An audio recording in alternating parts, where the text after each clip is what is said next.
मिंगी 27 से बात कर रही होती है कि उसके ख्याल में मूचीबाई ने लेजर पाताल में छुपाया हो सकता है, जिसपे वो वहां जाकर इसे ढूंढने के बारे में बोलता है।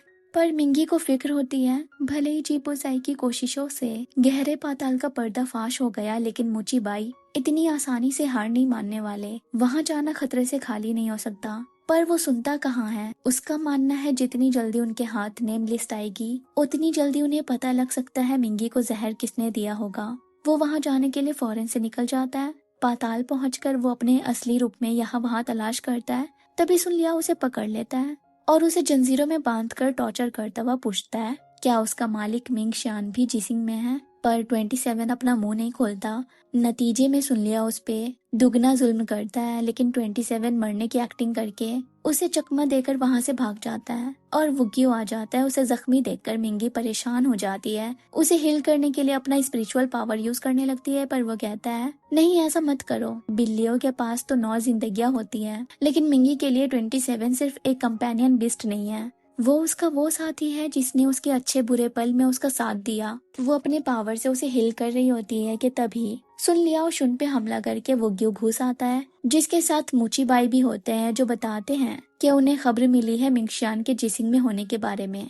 वो जगह जगह उसकी तलाशी कर रहा है। इवन उसके कंपेनियन बिस्ट को उन्होंने पकड़ा था, जो मरने का नाटक करके भाग आया, पर असल में तो लॉर्ड हानफिंग ने उसे भागने दिया ताकि वो मिंगशियान तक पहुंच पाए। शुन के शक को दूर करने के लिए वो उन्हें सर्च मिरर दिखाते हैं, जो मिंगी के पास होने पर रिएक्ट करने लगता है। वो बताते हैं ये फेरी नहीं, असल में वोंगवन माउंटेन का मिंगशियान है। शुन को तो ये सुनकर यकीन ही नहीं होता। तभी जजमेंट हॉल के गार्ड्स उन्हें चारों तरफ से घेर लेते हैं। वही सीतू लिंग चीफ का फर्ज निभाते निभाते थक गया होता है। जरूरी कागजात को पढ़ते हुए वो पक जाता है। वो सोचता है अगर इसी में वक्त निकल गया तो स्वर्ण स्वप्न कब ढूंढूंगा। इसलिए वो अपने अटेंडेंट को बुलाता है और कहता है जितने भी पहरेदार बाहर ड्यूटी पे हैं सबको अंदर बुलाने, ताकि वो उनके साथ मिलकर ये काम जल्दी से खत्म कर सके। पर वो बताता है कोई भी गार्ड्स जजमेंट हॉल में नहीं है। सब लॉर्ड हानफिंग के साथ वो क्यों गए हैं मिंगशियान को गिरफ्तार करने, जिसे जिबुजाई छुपा रहा था। वही शुन जिसे अब तक कुछ भी समझ नहीं आ रहा था ये सब हो क्या रहा है। मुचीबाई बोलते हैं इस फेरी से जिबुजाई ने कुछ दिन पहले ही शादी की और अब सच्चाई सामने है। इसका एक ही मतलब है कि वो योंगवान से मिला हुआ है। वहीं तियानजी बोजाई और बाकियों को लेकर चिंगक्यून टूर्नामेंट की स्ट्रेटेजीज बना रही होती है। उसका मेन फोकस गुडयू बीस्ट को हराने पे है। जिबुजाई एक फाइल देता है जिसमें इसे हराने के बारे में लिखा है। ये देते ही वो निकल रहा होता है कि तभी यानशाओ लॉर्ड हानफिंग के ऑर्डर से गार्ड्स को लेकर बुजाई को कैप्चर करने आ जाता है और बताता है मुचीबाई ने मिंगशान को वुग्यू में पकड़ा है। ये बात बुजाई को बेतुकी लगती है। इवन तियानजी को भी ये एक बनी बनाई कहानी लगती है। यानशा बताता है मिंगशियान का कंपेनियन बीस्ट व्हाइट कैट वुग्यू में मिला और सर्च मिरर भी मिंगी की तरफ पॉइंट आउट कर रहा है। ये सुनकर बुजाई को याद आता है उस दिन जब याओगुआन के 2 नमूने इसी आईने के साथ मिंगी के पीछे पड़े थे। यानशा बोलता है तुम उसके साथ मिले हुए हो या नहीं, वो जांच करके पता लगेगा। मिंगी को वैसे भी पूछताछ करने के लिए ले जाया जा रहा है, पर फिलहाल के लिए तुम्हारा शू हुआ से लेना देना नहीं होगा। तियानजी बोल पड़ती है मिंगी एक कमजोर फेरी है, उससे जोर जबरदस्ती करके भी कन्फेशन लिया जा सकता है। वही मिंगी मुचीबाई के साथ जाने से इनकार कर देती है, जिसपे वो बोलते हैं तब तो हमारे पास तुम्हें मारने के अलावा कोई चारा नहीं बचता। इसके बाद बुजाई को भी दोषी ठहराकर उसे उसके योद्धा के लकब से हटा दिया जाएगा। चुन बोलती है ये मेरे मालिक पे बहुत बड़ा इल्जाम है, मैं तुम्हें ऐसे करने हरगिज नहीं दूंगी। जिसपे मुचीबाई बोलते हैं आप वाकई बहुत वफादार हैं, पर आपकी ये दिलेरी आपकी जान ले सकती है। इससे पहले कि वो उन्हें मारे जजमेंट हॉल से बुजाई यहाँ आ पहुँचता है और अपनी शक्तियों से सबको ढेर कर देता है और फिर मिंगी की तरफ आगे बढ़ता है और उसके हाथ को धीरे से थपथपाता है। मूचीबाई उसे कहते हैं तो तुम पूछताछ से भाग आए, इसका मतलब तुम भी इसके साथ मिले हुए हो। तभी राजकुमारी आती है और अपने चाचा से कहती है मिंगी वाकई एक आम फेरी है, जिसपे वो बताते हैं ऐसा हो ही नहीं सकता क्योंकि उनके हाथ से मिंगशियान का कंपेनियन बीस्ट बचकर यहाँ आ गया। वो 27 की असलियत दिखाते हैं कि ये सच में एक बिल्ली है। सभी कहते हैं 6 लोक में सफेद बिल्ली जो इंसानी रूप भी धारण कर सकता है वो मिंगशियान का सहजीवी हो सकता है। वो बताते हैं उनके कहने पे सुनलियाओं ने इस बिस्ट को छोड़ा और ये सीधे यहाँ वुग्यो आ गया,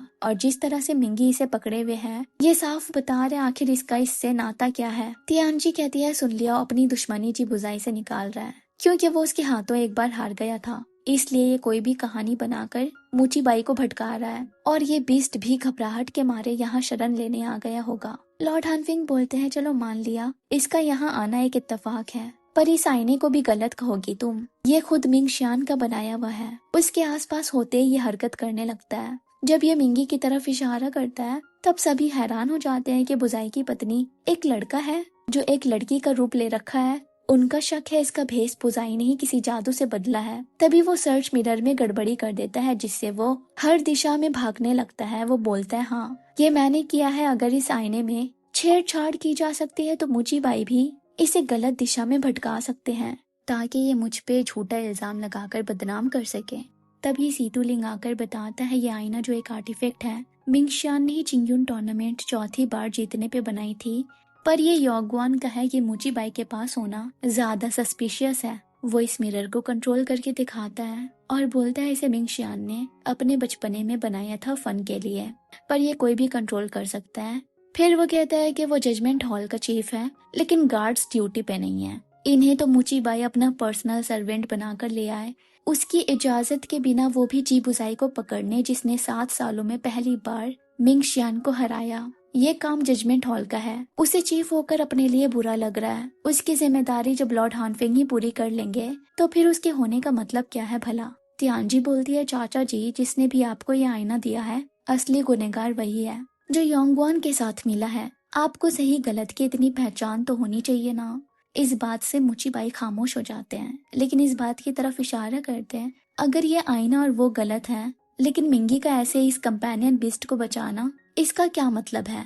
इसकी जांच तो करनी होगी। बुजाई 27 का मूल्य अपने पास रख लेता और बताता है मिंग शियान के हारने पे उसने उसका कंपेनियन बीस्ट जीत के तौर पे खुद ले लिया था। अब उसका मालिक वो है, इसलिए ये बिल्ली वुग्यू आया।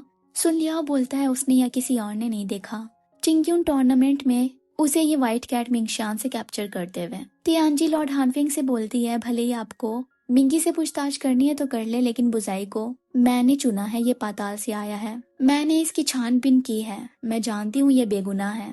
सब मूचीबाई बुजाई को छोड़कर मिंगी की जांच करने के लिए उसे कैप्चर करवा रहे होते हैं, पर बुजाई बीच में आता और बोलता है अब ये मेरी पत्नी है, किसी ने भी इसे हाथ लगाने की कोशिश भी की तो वो आज यहाँ से जिंदा बचकर नहीं जा पाएगा। तियानजी देखती है बुजाई को अड़े हुए तो कहती है उसके पास दूसरा रास्ता भी है मिंगी की पहचान बाहर लाने का, वो है मैरिज स्टोन। हालांकि बुजाई के योद्धा होने की वजह से वो किसी के साथ हार्ट इम्प्रिंट या डिवाइन कॉन्शियसनेस शेयर नहीं कर सकता, पर ये मैरिज स्टोन वाला तरीका एक बार ट्राई करने के लिए बेहतर है। इस पे नाम लिखते ही मिंगी की असली पहचान पता लग जाएगी। बुजाई मान जाता है और मिंगी को कहता है कल जो तुमने मेरे लिए किया उसका कर्ज मैं आज उतार दूंगा। और उसके साथ मिंगवान पॉइंट आ जाता है। अगर दोनों के दिल में एक दूसरे के लिए प्रेम होगा तभी तालाब में ब्रिज बनेगी जिसे दोनों को पार करना होगा। और इत्तेफाक से बुजाई और मिंगी के कदम रखते ही ब्रिज अपने आप बनना शुरू हो जाती है। वो उसका हाथ पकड़कर आगे बढ़ता जाता है। सीतुलिंग जब आता है तो ये देखकर हैरान होता है कि ऐसा कैसे हो सकता है। पीछे पीछे सभी आ जाते हैं। सीतुलिंग बैरियर के पार जाने की कोशिश करते हैं लेकिन ये क्षेत्र सिर्फ प्रेमियों के लिए है, बाहर वालों को अंदर जाने की इजाजत नहीं होती। मूचीबाई शाओ को बोलते इस कवच को हटाने पर वो भी नाकामयाब हो जाता है। राजकुमारी बोलती है आपको तो पता होना चाहिए वहाँ सिर्फ 2 प्यार करने वाले ही जा सकते हैं। वहीं वो लोग ब्रिज पार करके मैरिज स्टोन तक पहुँच जाते हैं जिस पे बुजाई अपने नाम के बाद मिंगी का नाम लिखने जाता है। वो उसे रोकते हुए पूछती है अगर वो मिंगी नहीं हुई तो इसका परिणाम क्या होगा। बताया जाता है अगर ऐसा हुआ तो उनके मूल्य आत्मा डिस्ट्रॉय हो सकता है। मिंगी बुजाई को रोकने की कोशिश करती है। वो पूछता है क्यों, क्या डर लग रहा है तुम्हारी सच्चाई बाहर आने पे। मैं तुम्हें मार सकता हूँ पर अब कुछ नहीं हो सकता, हम एक ही नाव पे सवार हैं। मैंने अगर तुम्हारी सच्चाई बाहर नहीं लाई तो मुसीबत मुझ पे भी टूटेगी। उसके रोकने पे भी बुजाई पत्थर पे मिंगी का नाम लिखना शुरू कर देता है। उसकी सच्चाई झूठ होती है इसलिए दोनों पे आसमानी बिजली गिरती है। बुजाई को धोखा खाकर धक्का लगता है, फिर भी वो बार बार उस पे नाम लिखने की कोशिश करता रहता है और बिजली के झटके खाता रहता है। एक पल को उसके मुंह से खून निकल आती है और उसके कपड़े में छुपा रेडिएंट स्पिरिट पोर्टल से बाहर आ जाता है जिसे उसने मिंगी के साथ पूरी जिंदगी साथ रहने की विश मांगने के लिए रखा था। बुजाई उठता है और बार बार मिंगी का नाम लिखने की जद्दोजहद करता है और बार बार आसमानी बिजली से ऐसा करने पे सजा पाता है और ये देखकर मिंगी रोती रहती है। आखिर में सजा देने वाले भी थक जाते हैं, सो उसकी जो मर्जी नाम लिख लेने को दे देते हैं। ऐसा करते ही दोनों के हाथ पे लाल धागा आ जाता है। इसका मतलब दोनों ने एक दूसरे के साथ हार्ट इम्प्रिंट और डिवाइन कॉन्शियसनेस शेयर कर लिया है। बुझाई बोलता है, पाताल से निकलने के बाद मेरे दिल ने पहली बार किसी पे भरोसा करना चाहा, लेकिन तुमने शुरुआत से झूठ कहा और अब देखो मैं तुम्हें छोड़ भी नहीं सकता। मेरे जज्बात से खेलकर तुम्हें खुशी तो मिल रही है ना? तुम्हारी नजर में मैं एक बेवकूफी था। वो बोलती है, ऐसा नहीं है, मुझे माफ कर दो। वो कहता है, बस बहुत हुआ, मिल गया ना तुम्हें जो चाहिए था। अब तुम्हारा मुझ पे कोई कर्ज नहीं। वो जाते हुए उसके लिप्स पे काट लेता है और बोलता है, अब से मुझे दर्द होगा तो तुम्हें भी सहना पड़ेगा। यहाँ सबको ऐलान भी कर दिया जाता है कि दोनों ने अपना नाम मैरिज स्टोन पे लिख दिया, जो है जी बुजाई और मिंगी। वो दोनों आते हैं और बुजाई मुचीबाई को वार्न करता है, अब से उसकी पत्नी की पहचान पे कोई उंगली उठाई तो अच्छा नहीं होगा। सीतुलिंग, जिसका दिल जला हुआ होता है, आगे बढ़ता है, पर तियांजी उसे बोलती है जजमेंट हॉल की बुक्स में इन दोनों का नाम दर्ज करने के लिए उसे भी ले जाने को। सो वो सबके साथ चला जाता है। पर यहाँ जी बुजाई की हालत खराब होती जा रही थी। मिंगी उसके साथ वुग्यू आई और उसे अपनी स्पिरिचुअल पावर से हिल करने की कोशिश की, इससे पहले कि उसका मूल्य आत्मा नष्ट हो जाए। जब बुजाई ने उसके रूहानी रब को देखा तब पूछा, आखिर तुम हो कौन? उसने बोला, ये सच है, मैं योंगवान से हूँ। मेरा मिंगशियान के साथ ताल्लुकात है। दरअसल मैं उसकी मंगेतर हूँ। वो बोलता, और मैं कैसे तुम्हारी बात पे विश्वास कर लूं? तुमने तो न जाने मुझसे क्या क्या छुपाया है। वो बोलती है कि वो इस बात को साबित कर सकती है, लेकिन उसे 27 वापस चाहिए। वो बहुत ही बुरी तरह से जख्मी हुआ है, अगर उसका इलाज नहीं किया गया तो वो मर भी सकता है। वो उसे 27 दे देता है। मिंगी उसे हिल करते वक्त बताती है कि वो और मिंगशियान साथ ही पले बड़े हैं, इसलिए उसका कंपेनियन बीस्ट उसकी बात मानता है। ये सब सुनकर बुजाई फिर से 27 को अपने पास रख लेता है और पूछता है मिंगी कि उसे अप्रोच करने का मकसद क्या था। वो बोलती है, मिंगशियान पिछली युद्ध में हारा, उसके पीछे कहीं न कहीं उसके सौतेले भाई मिंगशिन का हाथ है, जो अब उसके गायब होने पे उसे पूरे योंगवान में गद्दार बता रहा है। मिंगी को लग रहा है शायद वो जीसिंग के किसी शक्तिशाली मॉर्टल की मदद ले रहा है और अब उसे पूरा यकीन है कि ये मुचीबाई है, इसलिए वो बदला लेने के लिए अपना रूहानी रग छुपाकर जीसिंग आई। और बुजाई का दुश्मन भी मुचीबाई है, इसलिए वो उसके पास रह रही है। वो कहती है, मेरा तुम्हारे आसपास रहना तुम्हारे लिए भी फायदेमंद है। बुजाई के सामने अगर कोई और होती तो वो धोखा देने के जुर्म में उसे मार ही देता, लेकिन ये मिंगी है जिससे वो प्यार कर बैठा है, इसलिए वो उसे वुग्यू के कैद खाने में बंद कर देता है और 27 को भी उसके पास छोड़कर चला जाता है। मिंगी की हालत बहुत खराब हो गई होती है स्पिरिचुअल वेन के ओवर यूज और डिवाइन पनिशमेंट लेने के बाद से।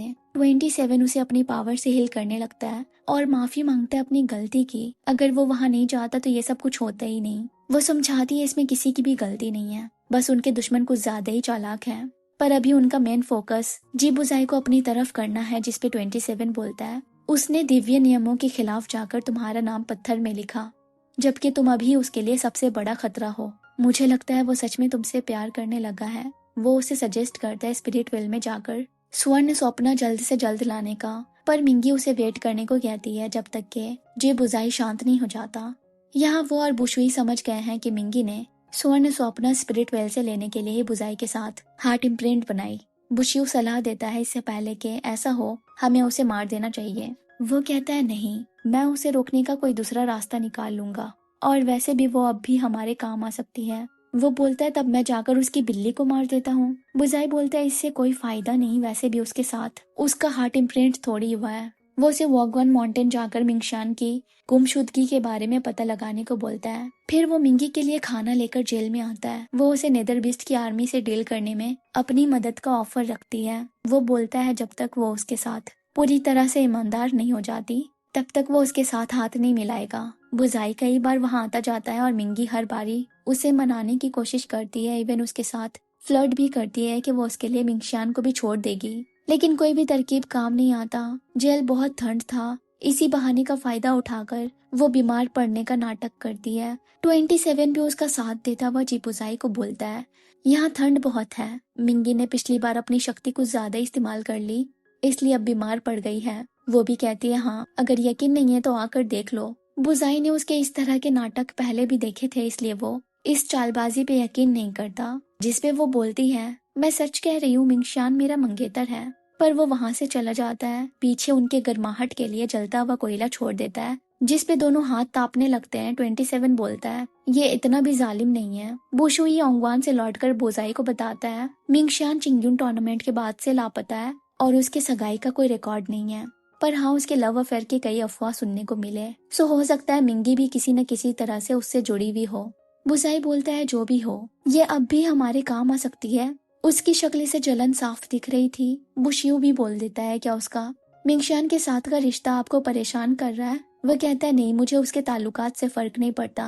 पहले मुझे लगता था मिंगशियान एक सच्चा योद्धा है, लेकिन उसका ऐसे छुपना कुछ और ही कहानी बयान कर रहा है। वहीं तियानजी वुग्यू के लिए निकल रही होती है तो यानशाओ उसे चेतावनी देता है उसका बुझाई को इस्तेमाल करने तक का सही है, लेकिन उसको बचाने में खुद को लॉर्ड हानफिंग की नजर में चढ़ाना उचित नहीं। वो बताती है उसने उसे वॉरियर सिलेक्शन में इसलिए चुना ताकि आगे जाकर उसे अपने साइड ला सके और उसकी मदद से अपने पिता को महफूज रख पाए। लेकिन अब लग रहा है कि वो उसके चाचा का पालतू हो गया है। उसकी उम्मीद नाउम्मीद हो गई है। वो जाते हुए उसे कहती है अगर योद्धाओं के चुनाव से अपना नाम हटवाना हो तो बेझिझक हटवा सकते हो। वो उसे रोककर बताने की कोशिश करता है कि वो उतना बुरा भी नहीं है, लेकिन तियानजी रोते हुए बोलती है तुम्हें अगर इतनी परवाह होती तो मुझे मिंगी के बारे में पहले ही चेतावनी देनी चाहिए थी, वरना मैं शू हुआ के सामने एक मजाक नहीं बनती। सिर्फ वहीं पे मेरा दबदबा है, ये बात तुम बहुत अच्छे से जानते हो।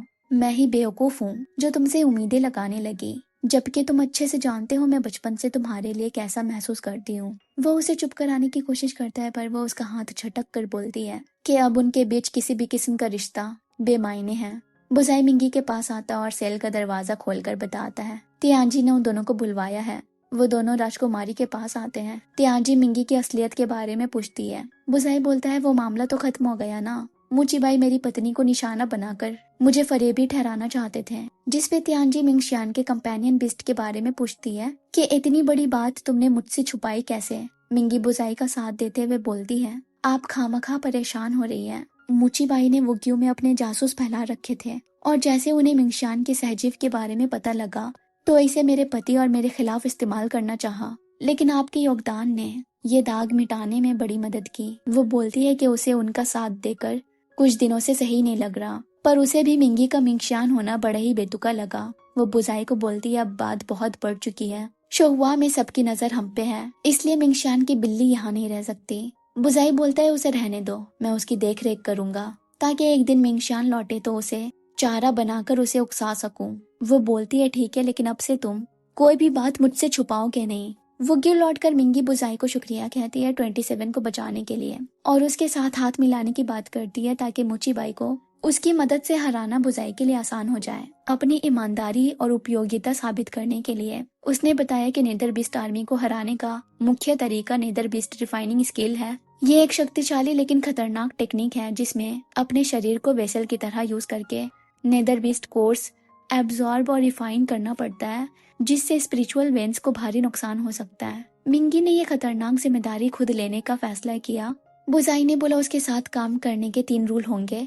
पहला, जब तक वो वुग्यू सी में है तब तक वो किसी दूसरे लोग से संपर्क में नहीं रहेगी। दूसरा, वो जब भी उसे बुलाएगा तब उसकी बात उसे माननी होगी। तीसरा, उसे बस नेदरबिस्ट रिफाइनिंग कैसे काम करेगा वो बताना होगा, इसके आगे वो देख लेगा। वहीं तियानजी वॉरियर सिलेक्शन के फाइनल लिस्ट निकाल देती है। जीसिंग के टीम में जी बुजाई, चेनशी, सुन लियाओ, यांग चिऊ और यान शाओ होता है। फिर वो पूछती है अगर अब भी कोई पीछे हटना चाहता है तो हट सकता है, पर यान शाओ तियानजी के फैसले के खिलाफ नहीं जाता। सुन लियाओ अचानक से बुजाई की बात उठाता है जो पिछले टूर्नामेंट में टीम के साथ नहीं बल्कि अकेले ही खेल रहा था, सारे फैसले भी खुद ही ले रहा था, इसलिए वो चाहता है इस बार सभी साथ में ट्रेनिंग करे ताकि टीममेट्स में तालमेल बना रहे। मुचीबाई भी सुन लियाओ का साथ देते हुए तियानजी को मशवरा देते हैं बाकी सभी योद्धाओं को बुजाई के साथ वुग्यू भेजने ताकि वहाँ सभी अच्छे से अभ्यास कर पाए। लेकिन तियानजी उनके प्लान में पानी फेर कर बोलती है शो हुआ एकेडमी में ही सबकी ट्रेनिंग होगी ताकि उन पे नजर रखना उसके लिए भी आसान हो। लेकिन बुजाई मिंगी को भी लेकर आता है। ये देख रहा यांगची बोलता है इसके लिए अलग कमरा और हम सबको यहाँ साथ में रहना होगा। ये तो गलत है, यानशिया बोलता है क्योंकि वो शादीशुदा है, जिस पे यांगची बोलता है फिर तो मुझे भी शादी कर लेनी चाहिए। यानशियाओ दिन सोचने लगता है मुचीबाई की कही बात कि एक बार जो यानशियाओ ने तियानजी को धोखा दिया उस बारे में वो उसकी यादें मिटा देंगे और उसे उसके हवाले कर देंगे, पर बदले में उन्हें उसके काम आना होगा। वो बोलता है राजकुमारी कोई चीज नहीं है और वैसे भी मैं उनके योग्य नहीं। लॉर्ड हानफिंग बोलते हैं तुम किसके काबिल हो या किसके नहीं उसका फैसला मुझे करने दो। अभी के लिए तुम शुहुआओं में बुजाई पे मेरे लिए कड़ी नजर रखो।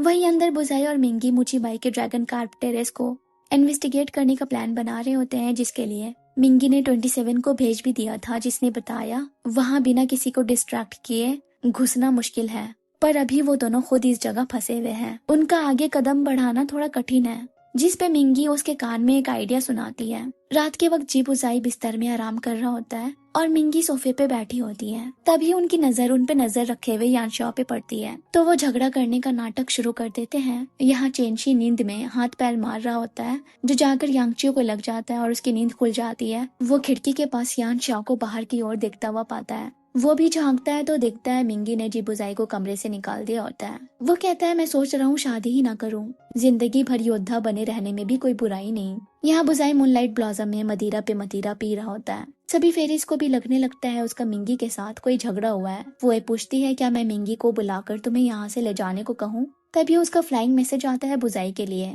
तुम वापस मत लौटना और तुम सब लड़कियों भी उससे हमदर्दी मत जताना, ये इसी लायक है, इसे मरने के लिए छोड़ दो। ये सुनकर बुजाई आंखों में आंसू लिए टेबल पे बिखर जाता है और आसपास के फल और प्याले गिरा देता है, जिससे फुए का नुकसान हो जाता है। बुजाई अपने साथ पैसे भी नहीं लाया होता, इसलिए अपने बेस्ट फ्रेंड को मैसेज भिजवाने को बोलता है। बुलावा मुचीबाई को आता है।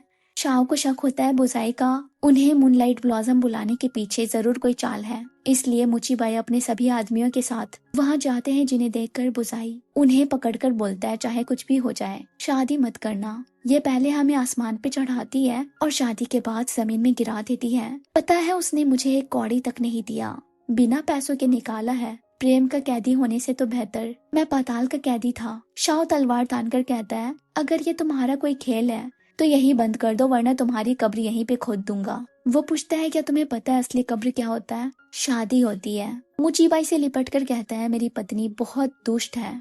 सीतुलिंग, जिसने सभी मासूम कैदियों को पाताल से रिहा कर दिया था, सुन लियाओ ने मुचीबाई के कहने पे सबको फिर से पाताल ले आया ताकि इन्हें नेदरबिस्ट को खिला सके।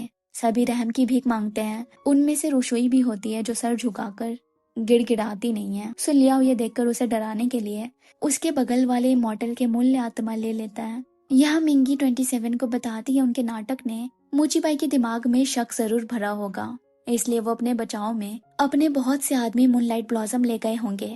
यही उनके पास मौका है ड्रैगन कार्प टेरेस पे जाकर उस टेक्निक के बारे में जानना जिसका जिक्र शिनलियू ने किया था। साथ वो लेजर भी वहीं कहीं हो सकता है, इसलिए 27 वहां जाता है। इधर उधर तलाश करता है पर कुछ नहीं मिलता। तभी कमरे का तापमान अचानक से बढ़ने लगता है। उसकी नजर एक अजीब से प्राचीन पेड़ पे पड़ती है। उतने में पीछे से सुन लियाओ कहता है, लगता है तुमने पिछली बार अपना सबक नहीं सीखा। वो उसे जंजीर में जकड़ लेता है, लेकिन इस बार 27 सतर्क था। वो अपने पंजों से उस बेड़ी को तोड़कर उसके साथ बाहर आ जाता है, इससे पहले कि सुन लियाओ के हाथों वो फिर से जख्मी हो जाता। बुशियो आ जाता और वो दोनों मिलकर सुन लियाओ की चटनी बना देते हैं और फिर वहां से भागकर भोजनालय में खाना खाने आ जाते हैं। 27 बुशुई को देखकर जरा भी हैरान नहीं होता, क्योंकि वो जानता था जीबुजाई उस पे और मिंगी पे पूरी तरह से भरोसा नहीं करता, इसलिए अपने सहजीव साथी को पीछे जरूर भेजेगा। बुशियो कोल्ड वाइब्स दे रहा होता है, लेकिन 27 उसके साथ फ्रेंडली होकर बताता है उसे ड्रैगन्स कितने मैजेस्टिक लगते हैं। जब वो ह्यूमन फॉर्म लेते हैं तो लंबे चौड़े दिखते हैं।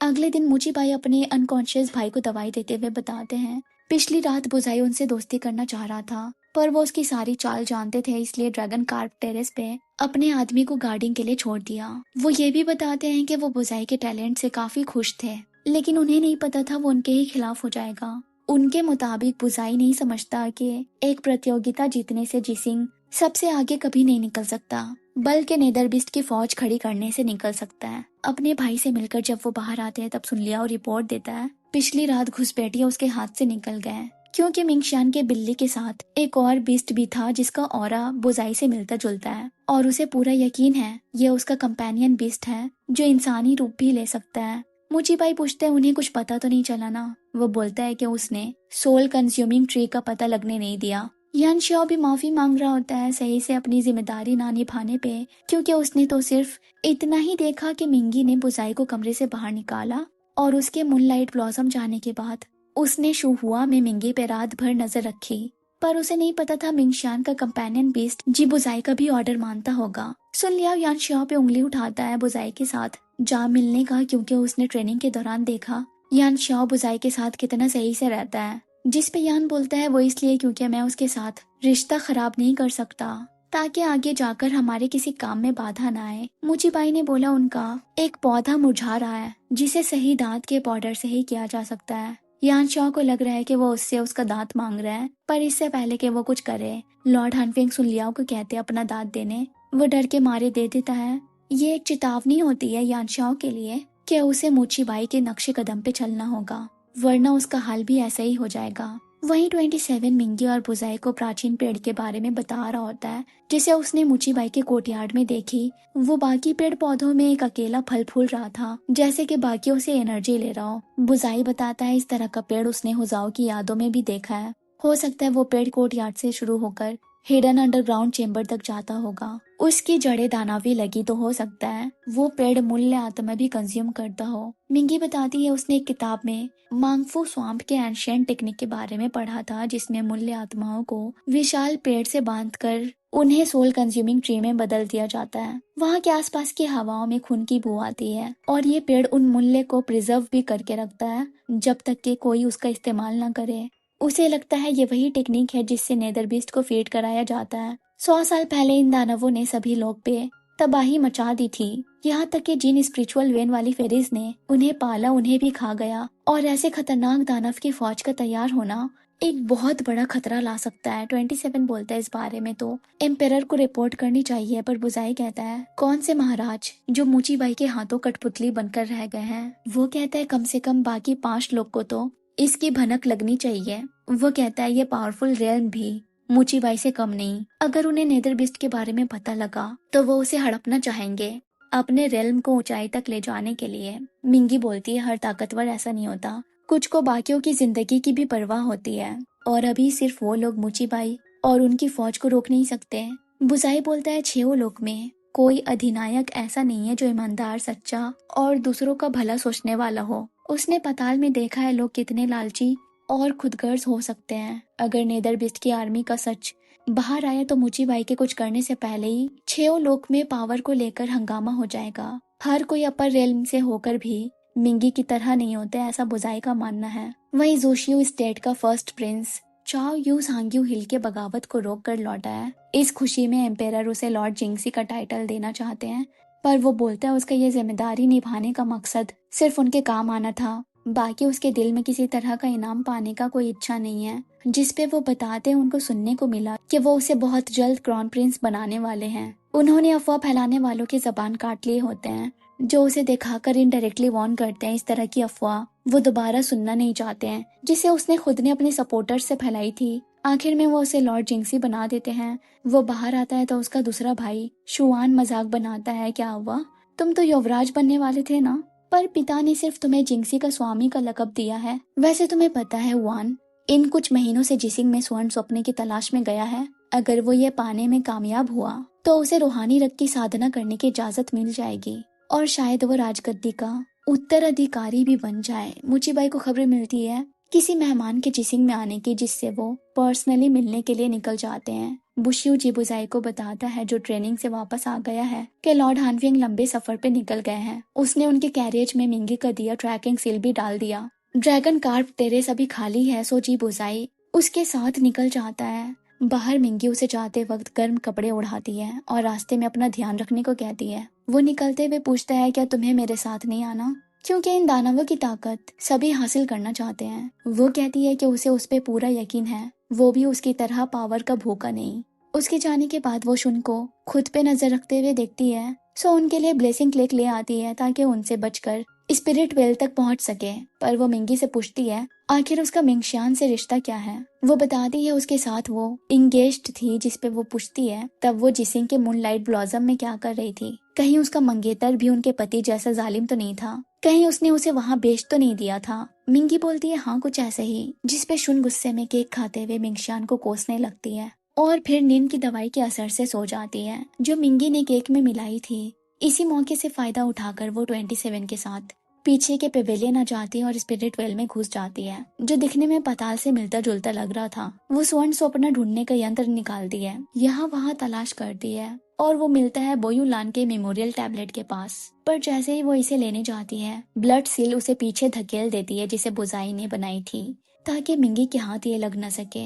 वहीं बुजाई को उस प्राचीन पेड़ में कई मासूमों की मूल्य मिलती है जो उसके साथ पाताल में कैदी थे और रिहा किए जा चुके थे। मूल्य में सभी की आवाजें आ रही होती है जब वो सुनलियाओं से रहम की भीख मांग रहे थे, और उनमें से एक आवाज जानी पहचानी होती है जो बोलती है कि मैं डरती नहीं, जब मैं एक लाइलाज बीमारी से बच गई तो मैं मर नहीं सकती, मैं जीऊंगी और एक विशाल पेड़ बनकर फले फूलूंगी। बुजाई और बुशुई समझ जाते हैं ये रुशुई है। फिर वो गहराई में आ जाते हैं जहाँ नेदरबिस्ट को वो मुल्क खिलाया गया था। वहाँ कुछ यादें दिखती है, कैसे सुनलियाओ सबको नेदरबिस्ट का खाना बनाते हुए कहता है कि वो बुजाई की वजह से मर रहे हैं, अगर वो उनका राज बाहर नहीं लाता तो सभी यहाँ सिर्फ सड़ रहे होते हैं। मुचीबाई रुशुई का मूल्य आत्मा उसके शरीर से निकालने की कोशिश करते हैं, पर वो पेड़ के टहनियों को पकड़ लेती है और बोलने लगती है कि वो कमजोर नहीं, उसने तो अपनी खानदानी बीमारी तक को हरा दिया। वो जीना चाहती है उस माँ के लिए जिसने उसे जन्म दिया, उनके लिए जिसने उसे दूसरी जिंदगी दी। मुचीबाई कहते हैं तुम बहुत कमजोर हो, ऐसे अपने आप मजबूत कभी नहीं बन सकती, क्यों न किसी ताकतवर का हिस्सा बन जाओ। ये बोलकर वो उसका मूल्य आत्मा निकाल लेते हैं और नेदरबिस्ट को खिला देते हैं। बुजाई उन घास को छूकर अफसोस करता है, उसके दिल में अंगारा जलने लगता है। वो गुस्से में अपने हाथ को चोट पहुंचाता है क्योंकि वो रुशुई को इस बीमारी से तो बचा पाया लेकिन इस नर्क से दूर ले जाने में नाकामयाब रहा। यहाँ मिंगी के आंखों में आंसू होता है। बोयूलान के साथ साथ अनेक लोगों के मेमोरियल टैबलेट जाहिर हो जाती है और एक मूनशेड ग्रास भी। अब उसे एहसास हुआ कपल हार्ट इम्प्रिंट क्यों करते हैं, ताकि एक दूसरे का सुख दुख तड़प सब शेयर कर सके। जैसे ही जी बुजाई लौटता है वो उसके लिए छाता लेकर आती है क्योंकि बारिश हो रही थी। वो टूटा सा खामोश सा दिखता है, सब वो उसे गले लगाकर तसल्ली देती है। वो भी उसे पकड़कर खूब रोने लगता है।